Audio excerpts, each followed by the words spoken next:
मला शिकवायला सुरुवात केली. माझा हात थरथर कापायचा. या थरथरणाऱ्या हाताला शेटजींनी आधार दिला आणि मला पाटीवर लिहायला शिकवलं, मला वाचायला शिकवलं.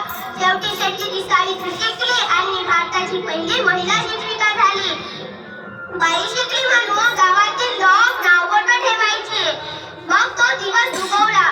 पुण्याच्या खेडेवाड्यात आम्ही पहिली मुलींची शाळा काढली.